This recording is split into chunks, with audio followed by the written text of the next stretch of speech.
नमस्कार, मैं मुकेश बाकर आप सभी का इस ऑनलाइन प्लेटफॉर्म पर हार्दिक स्वागत करता हूं। आज हम बात करेंगे तरंग गति की समीकरणों का। तरंग गति के बारे में हमने लास्ट क्लास में अध्ययन कर लिया था। तो तरंग गति हमने ये पढ़ा कि जब किसी समतल जो तालाब है उसमें हमने पत्थर डाला तो पत्थर डालने में उसमें जो पत्थर का स्तर है जल का स्तर है उसमें विक्षोभ उत्पन्न होता है। विक्षोभ मूल बिंदु से अनंत की ओर लहराता हुआ इस तरह से विक्षोभ उत्पन्न होता है, लेकिन जो जल के कण होते हैं वो ऊपर नीचे लंबवत गति करते हैं।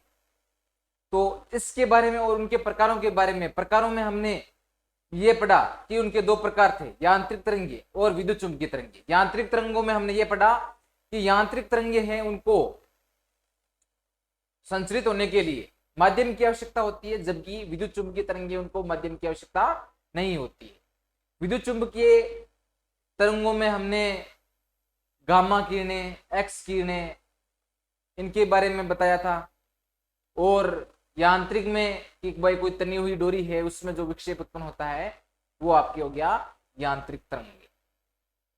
आज हम उसके जस्ट आगे एक विमीय तरंग समीकरण प्राप्त करेंगे। तो करते हैं अपनी क्लास स्टार्ट।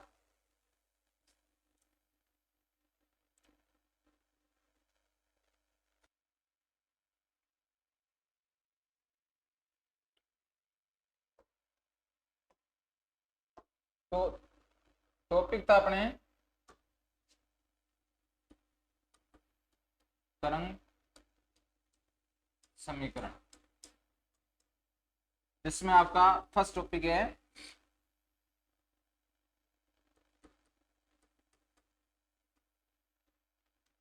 एक विमीय तरंग समीकरण हमें निकालनी है।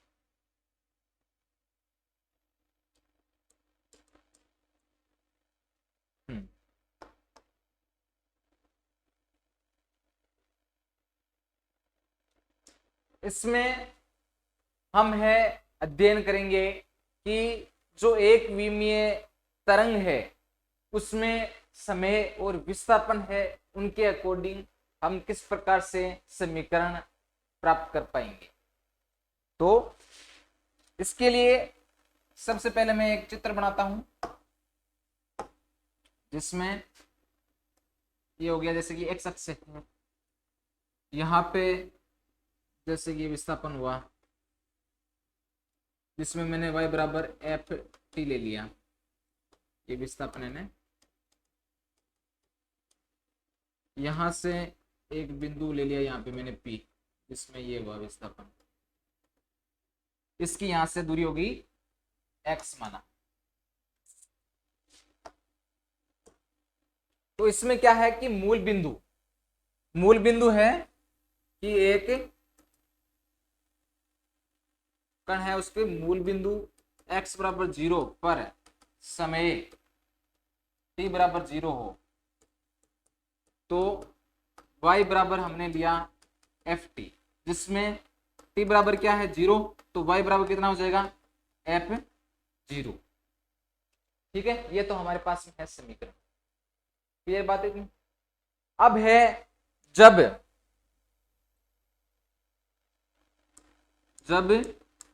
इस कण को इस बिंदु से, बिंदु इसको नाम दे दिया O, जब कण बिंदु O से P तक विस्थापित होने में लगा समय, कि बिंदु O है, O से यहां तक विस्थापित हुआ, तो उसके लिए समय क्या है। तो समय के अकॉर्डिंग हम क्या जानते हैं, क्या होता है समय बराबर वैसे दूरी बटा क्या होता है चाल, या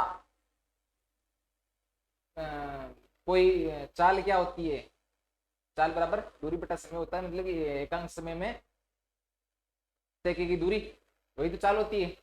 तो अब है यहाँ पे हम समय ले रहे हैं, तो विस्थापन मैंने कितना माना, अब यहां से यहां तक बिंदु O से P तक गया तो विस्थापन कितना हुआ x, तो ये ले लिया मैंने x अपॉन यहां से यहां तक गया तो मैंने उसकी चाल मानी v, वेग हो गया जो, तो ये कितना हो जाएगा t बराबर x अपॉन v।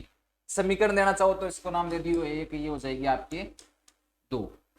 अब है इनको मैं इधर ले आऊं तो ये कितना हो जाएगा t minus x upon v equal to 0। समीकरण नंबर हो गई 3। ये x अक्ष पर होगी, x अक्ष पर इसी तरह से होगा। ठीक उसी प्रकार मैंने माइनस एक्स अक्ष पर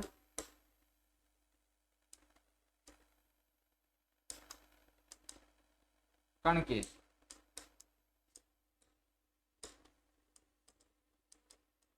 विस्थापन में लगा समय क्या हो जाएगा इसके, जस्ट इसके।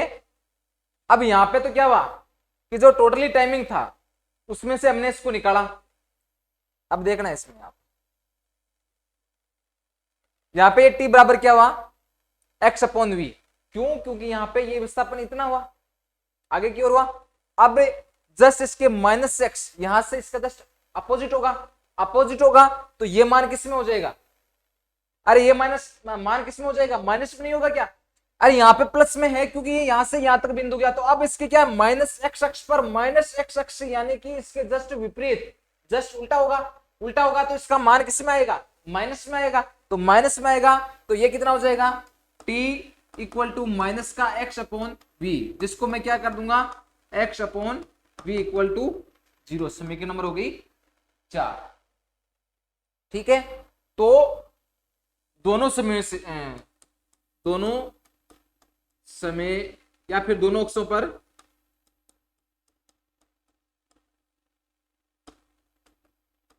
अक्षों के सापेक्ष परिणामी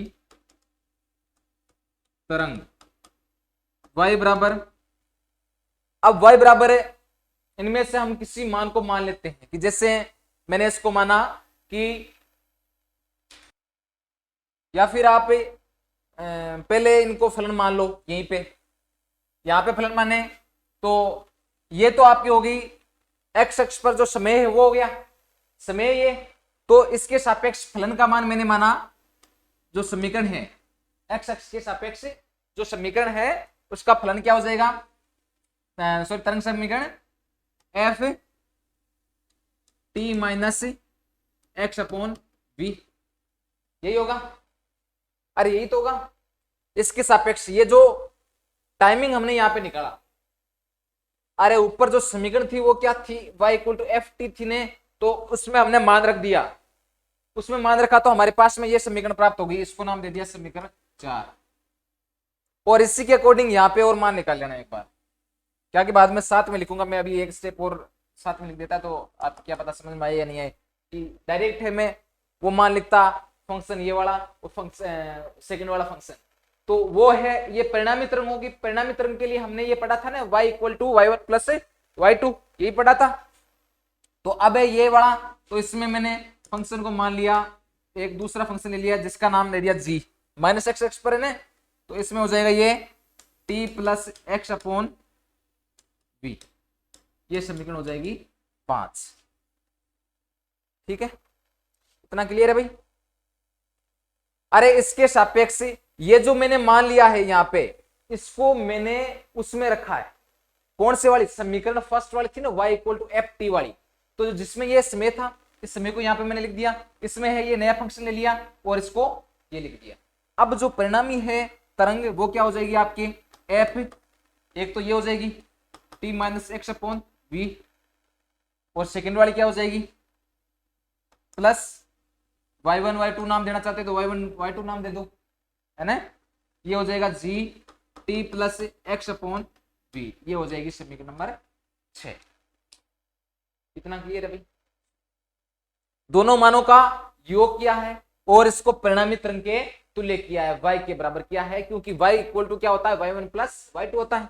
तो अब देखना आप यहाँ पे मैं है t minus x upon v, ये हमारे पास में दिया हुआ मान है, इसको मैंने मान लिया u, और t plus x upon v इसको मैंने मान लिया w, माना है ना।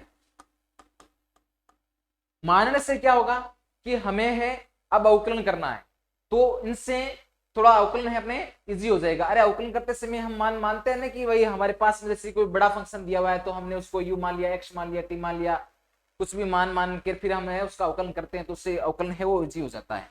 तो t minus x upon v equal to है आपके पास में u। तो सबसे पहले हम क्या करेंगे कि जो हमारे पास में क्या दिया हुआ है t minus x upon v, तो हम है यहां से ध्यान रखना है ना, यहाँ पे इसमें जो हमारे पास में t दिया गया है उस t का v के सापेक्ष u के सापेक्ष अवकलन करते हैं। t का u के सापेक्ष अवकलन करेंगे, तो t का u के सापेक्ष अवकलन करने से क्या होगा, del t upon del u। अरे यही होने वाला है ना कि del t upon del u equal to, इसका मान तो हो जाएगा जीरो, क्यों u के सापेक्ष कर रहे हैं, ये मान कांस्टेंट हो जाएगा, कांस्टेंट मान है उसका कितना होता है, जीरो होता है। और ये कितना हो जाएगा 1। सेकंड वाले में उसमें हाँ इसमें देखो एक तो कर दिया हमने u के सापेक्ष, दूसरा हमें किसके सापेक्ष करना है, अरे किसके सापेक्ष, x का, यहां पे ध्यान रखना x का u के सापेक्ष, x का u के सापेक्ष करेंगे तो ये कितना हो जाएगा, ये तो जीरो हो जाएगा, और यहां पे डेल x अपॉन ये हो जाएगा 1 अपॉन माइनस का भी बाहर आ गया, और ये हो गया डेल u इक्वल टू ये हो जाएगा 1। तो del x upon del u equal to कितना आ गया, माइनस का b, यही होगा। उसी प्रकार इसमें भी सबसे पहले del t upon del w के सापेक्ष किया, तो ये कितना हो जाएगा, इसका मान हो जाएगा 0, ये हो गया 1।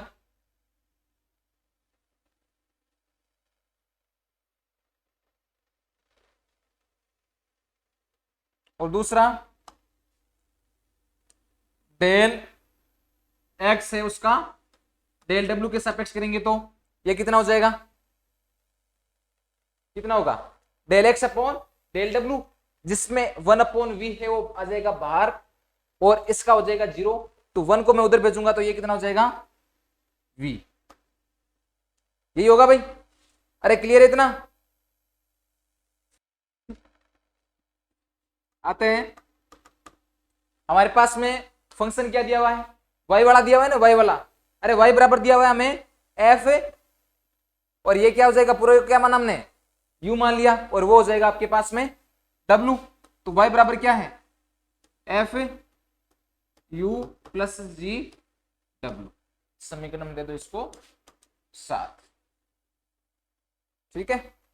अब हमारे पास में ये है y, इसका अवकलन करना है t के सापेक्ष, तो del y upon del t equal to क्या होता है भाई, अवकलन हमने पढ़ा है, तो सबसे पहले तो क्या होगा del f u upon del t, तो हमें लेके आना है, t लाना है, तो हम है अवकलन भाई किसके सापेक्ष करेंगे कि हमारे पास में ये प्राप्त हो जाए, डेल u के सापेक्ष करें, अरे u के सापेक्ष होगा ना, del F u del you dot del you upon del T, ऐसे होगा, प्लस सेकेंड वाला क्या होगा, सेकेंड वाले में डेल जी W upon del W dot del W upon del T, ऐसे होगा। यहां पे हमारे पास में del you upon del T, del you upon del T कहां है भाई,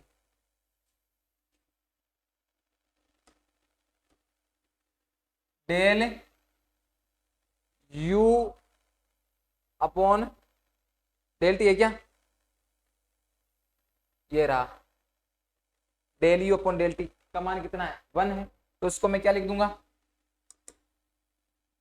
del F you upon del u plus इसमें del W upon del T का मान है, कहाँ है, ये रहा। तो तो इसका मान कितना हो जाएगा, डेल जी डब्ल्यू अपॉन डेल डब्ल्यू। ठीक है, ये इतना हो गया है। फिर क्या करना है हमें, इनका डबल इंटीग्रल करना है। डबल इंटीग्रल कैसे करते हैं, डबल इंटीग्रल में टी के सापेक्ष करना है, तो टी के सापेक्ष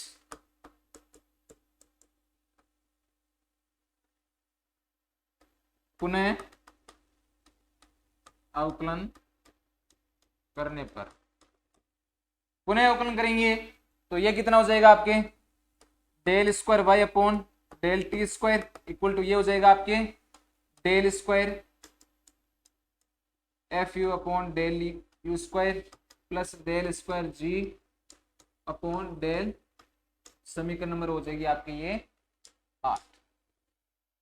ठीक है, अब जिस तरह से हमने यहाँ पे y का t के सापेक्ष अवकलन करके ये मान निकाला है, उसी तरह आपको किसके सापेक्ष और करना है, x के सापेक्ष। तो अब x के सापेक्ष कैसे करेंगे भाई, ये वाला फॉर्मूला है अपने पास में, तो डेल सेम देख लेना आप, del y upon del x, तो कैसे करेंगे, वही आपके हैं del F you upon del you dot del you upon del X plus del ji W upon dot del W upon del X. बस अब इनके क्या करना है, मान रखने हैं, मान रखेंगे तो del you upon del x, del you upon del x का मान क्या है, del you upon del x. इसमें यहां पे ध्यान रखना आप, del you upon del x कहाँ है, del you upon del x, del you upon del x minus का वी, और del W upon del x, इसका मान कितना है v, इसका मान कितना है, अरे इसका मान v है ना, आप एक बार देख लियो, del X upon del U का मान माइनस वी और del X upon del W का मान कितना है v है।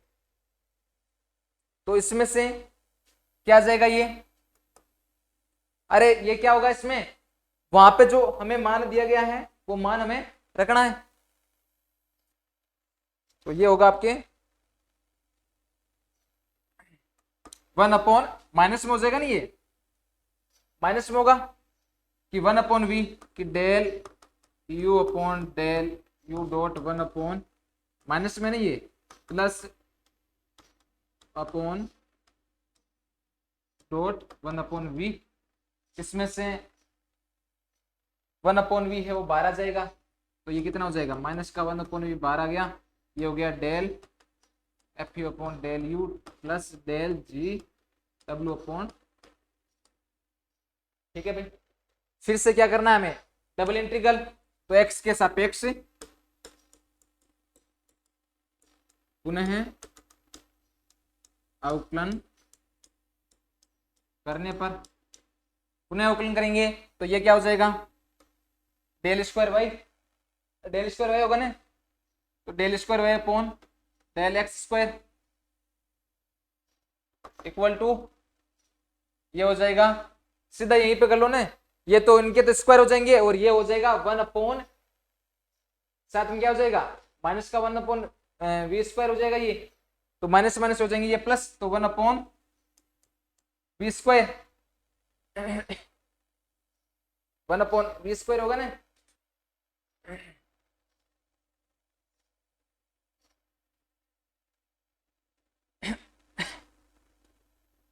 Del F U double integral होगा तो del square F you upon del you square plus del square G W upon del W. Clear है भाई इतना, अरे इतना क्लियर है, तो अब इनको नाम दे दियो समीकरण वालों का ना इसमें, और ये वाला फर्स्ट वाला कहाँ है, टी वाला कहाँ है, ये 8 है ना, तो ये हो जाएगी समीकरण आपके 9। अब क्या करेंगे, हमारे पास में समीकरण 8 और 9 को लेना है और उनके अकॉर्डिंग हमें इनके मान निकालना है। मान कैसे निकालेंगे, क्योंकि हमारे पास में देखो ये जो मान है वो क्या क्या मान है, इसमें है डेल स्क्वायर एफ यू, ये जो मान है ये तो समान है, अरे दोनों में देखना आप,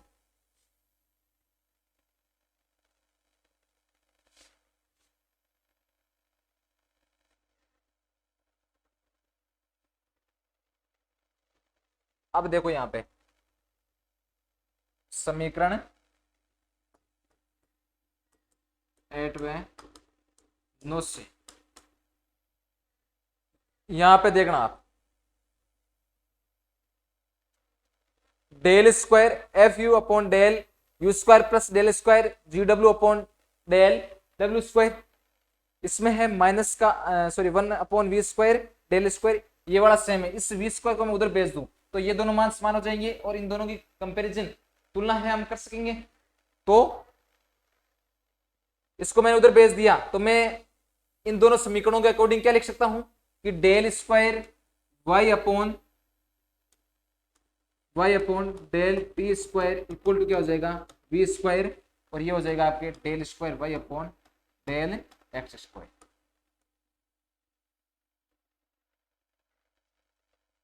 ये है आपके, वैसे आप यहां तक करते हो ना तो वो आपके तरंग समीकरण है। आगे हमें इनके कुछ मान लेंगे और उन मान के अकॉर्डिंग और इसके अकॉर्डिंग हम थ्योरी क्या लिखेंगे भाई, ये जो लास्ट में हमने मान निकाला है उसकी थ्योरी क्या बनेगी, ये जो है del square Y upon del t square equal to v square del square Y upon del x square, इसकी थ्योरी क्या है, क्या लिखेंगे इसको हम। इसके आधार पर एक तो आप नाम दे दो इसको समीकरण को, है समीकरण को नाम दे दिया 9 से होगी 10, व्यंजक बस इतना ही है आपके, है ना। तो समीकरण 10 एक विमीय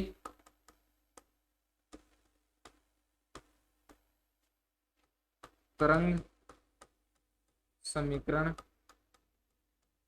के व्यंजक को व्यक्त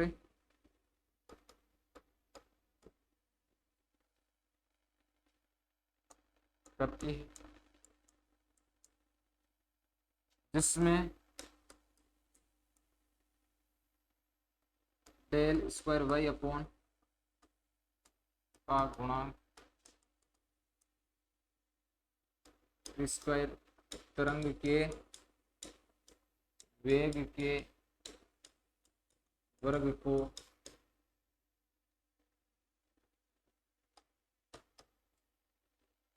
वर्ग के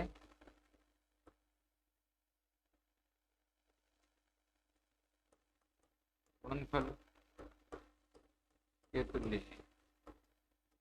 किसके तुल्य है, जो है इस तरंग का समय के सापेक्ष परिवर्तन की दर इसमें एक्स के सापेक्ष परिवर्तन की दर के तुल्य है, बराबर है। ये जो मान है वो इसके बराबर है, इसको हम ये लिख सकते हैं, ठीक है।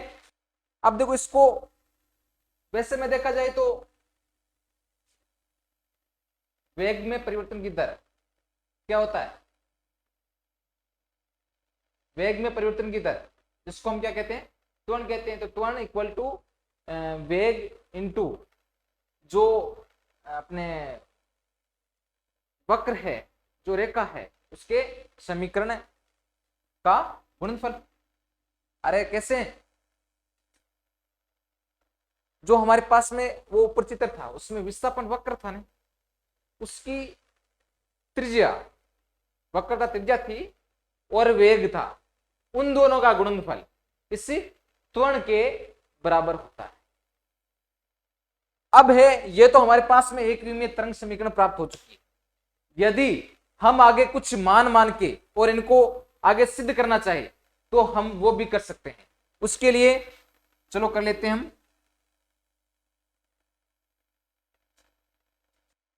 उसके लिए हमें किसी जो समीकरण है उसकी ज्या व कोज्या को लेकर हल करेंगे।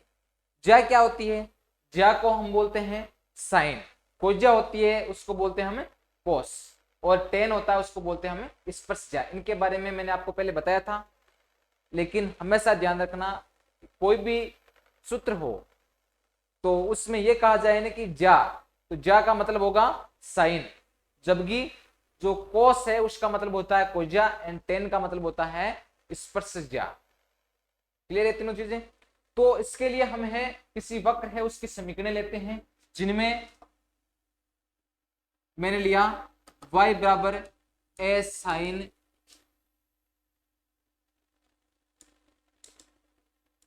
Omega T minus K x ले लिया। ठीक है, उसी तरह ये क्या है, ज्या, ये है ना y बराबर, y क्या है, त्रिज्या, और इसी त्रिज्या के सापेक्ष मैंने क्या लिया है, ये किसी वक्र की ज्या ली। उसी तरह से यदि मैं कोज्या लेना चाहूं तो कोज्या क्या होगी, y बराबर ए कोस omega T minus K x.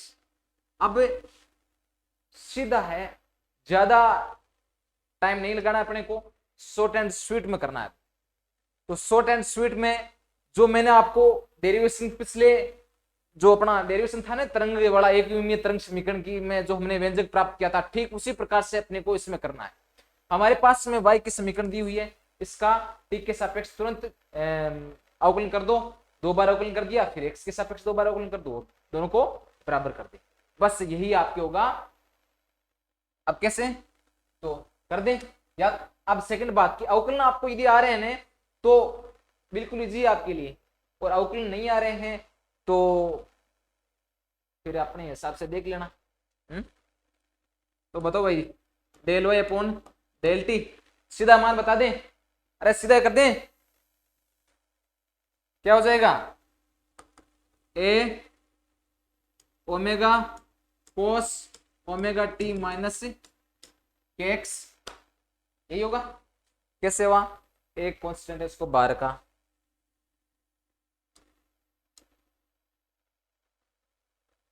Sign है, साइन लिया omega T minus K x, इसमें है ओमेगा टी है, उसमें ओमेगा कितना हो जाएगा, ओमेगा और टी का हो जाएगा 1, ओमेगा आ जाएगा कांस्टेंट बाहर, इसलिए ये हो गया इसका। फिर से इसका अवकलन करेंगे तो y अपॉन कितना हो जाएगा, ये ए ओमेगा स्क्वायर माइनस में sine omega T minus K x, समीकरण नंबर दे दो इसको, ये हो जाएगा 1, ये दे दिया 2। ठीक है, माइनस में कैसे हुआ कि कोस का होता है माइनस का साइन, तो माइनस का sine omega T minus K x हो जाएगा, और यहाँ से इसमें जो ये ओमेगा टी है उसका हो जाएगा ओमेगा, तो ओमेगा और ओमेगा का स्क्वायर क्या हो जाएगा, ओमेगा स्क्वायर, और यहाँ पे क्या रहा, ए है, उसको ए लिख दिया, और यहाँ पे जो माइनस है उसको मैंने माइनस कर दिया। ठीक है, अब क्या करेंगे, ये तो अपने हैं किसके सापेक्ष किया है, टी के सापेक्ष, तो एक्स के सापेक्ष क्या होगा भाई, ये है आपके y, उसका x के सापेक्ष करो, x के सापेक्ष करेंगे तो ये है आपके पास में a, सॉरी ये वाला a साइन का हो जाएगा cos omega T minus K x, और के एक्स का कितना हो जाएगा, माइनस का के, ये ओमेगा कहां से आ गया, एक मिनट रुपये ने देखो, ए साइन का हो जाएगा कोस ओमेगा टी है, उसका omega T minus K x, और ये हो जाएगा माइनस का के। माइनस का के कैसे आएगा, क्योंकि हम एक्स के सापेक्ष करें तो एक्स का गुणांक आएगा। फिर से क्या करेंगे, इसका डबल बार इंटीग्रल, तो del square Y upon del x square equal to ये कितना हो जाएगा, माइनस का माइनस, अब देखना यहाँ पे ये कोस हो गया, माइनस माइनस हो जाएगा ये प्लस में, तो ए के square sine omega T minus K x, तो ये हमारे पास में आप प्राप्त हो गए कौन से वाले समीकरण, इसको समीकरण नंबर दे दिया 3।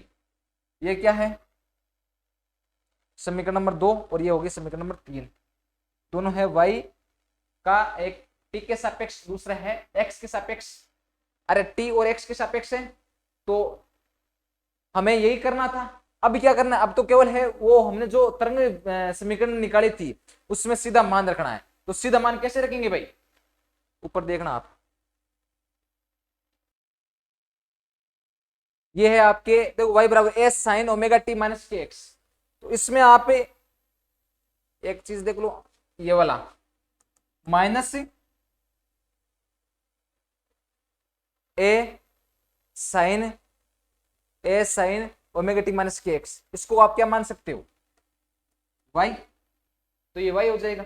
सेकंड वाला इसमें, हाँ इसमें देखो भाई ये माइनस में होगा, माइनस का के एक्स और माइनस और कर दियो, इसको भूल मत जाना, मिस्टेक हो जाएगी फिर। हाँ तो इसको आप क्या कर सकते हो, माइनस का के स्क्वायर और ये क्या हो जाएगा वाई, दोनों का कंपैरिजन कर दे। कंपैरिजन कैसे होगा, ये हो गया माइनस का 1 omega square del square Y upon del t square equal to हो जाएगा वाई। सेकेंड वाला क्या होगा, यहां पे है गुणा में है माइनस का के स्क्वायर, इसको उधर भेजूंगा तो ये हो जाएगा माइनस का 1 के square del square Y upon del x square equal to हो जाएगा वाई। दोनों वाई वाई है तो एक दूसरे कंपैरिजन तुलना कर दें, तुलना करेंगे तो मैं 1 omega square del square Y upon del t square equal to हो जाएगा ये माइनस का 1 के square Y upon del x square. ठीक है, अब माइनस से माइनस कट गया, हमें ये चाहिए, इसको उधर भेज दूं, उधर भेज दूंगा तो ये कितना हो जाएगा टी स्क्वायर इक्वल टू ये हो जाएगा omega square upon K square del square Y upon del x square. ठीक है भाई, तो omega square upon K square dot del square Y upon del x square है हमारे पास में, तो omega upon K equal to हम क्या जानते हैं 2 pi N upon 2 pi upon lambda होता है, तो इससे ये कट गया, ये कितना प्राप्त हो गया एन लेमडा, और जिसको क्या लिखते हैं वी, वेव। क्लियर है इतना, तो यहां पे क्या आया हुआ है omega square upon K square, तो मैं इसको क्या लिखूंगा वी का स्क्वायर, तो ये हो गया आपके v square del square Y upon del x square, इधर हो जाएगा del square Y upon del T का स्क्वायर। इस तरह से है ये हमारे पास में व्यंजक प्राप्त हो गया। तो इसमें हमने ज्या व कोजा को लेकर भी इस तरह का व्यंजक निकाल लिया, और जो अपने समीकरण 9 या 10 के समथिंग थी ना, वो 8 9 जो भी थी, तो वो समीकरण थे अपने एक विमीय तरंग समीकरण। ठीक है, तो आज के लिए बस एक विमीय काफी है, अगली क्लास में कोई द्विविमीय आएगी तो द्विविमीय, त्रिविमीय आएगी तो त्रिविमीय। ठीक है भाई, ओके।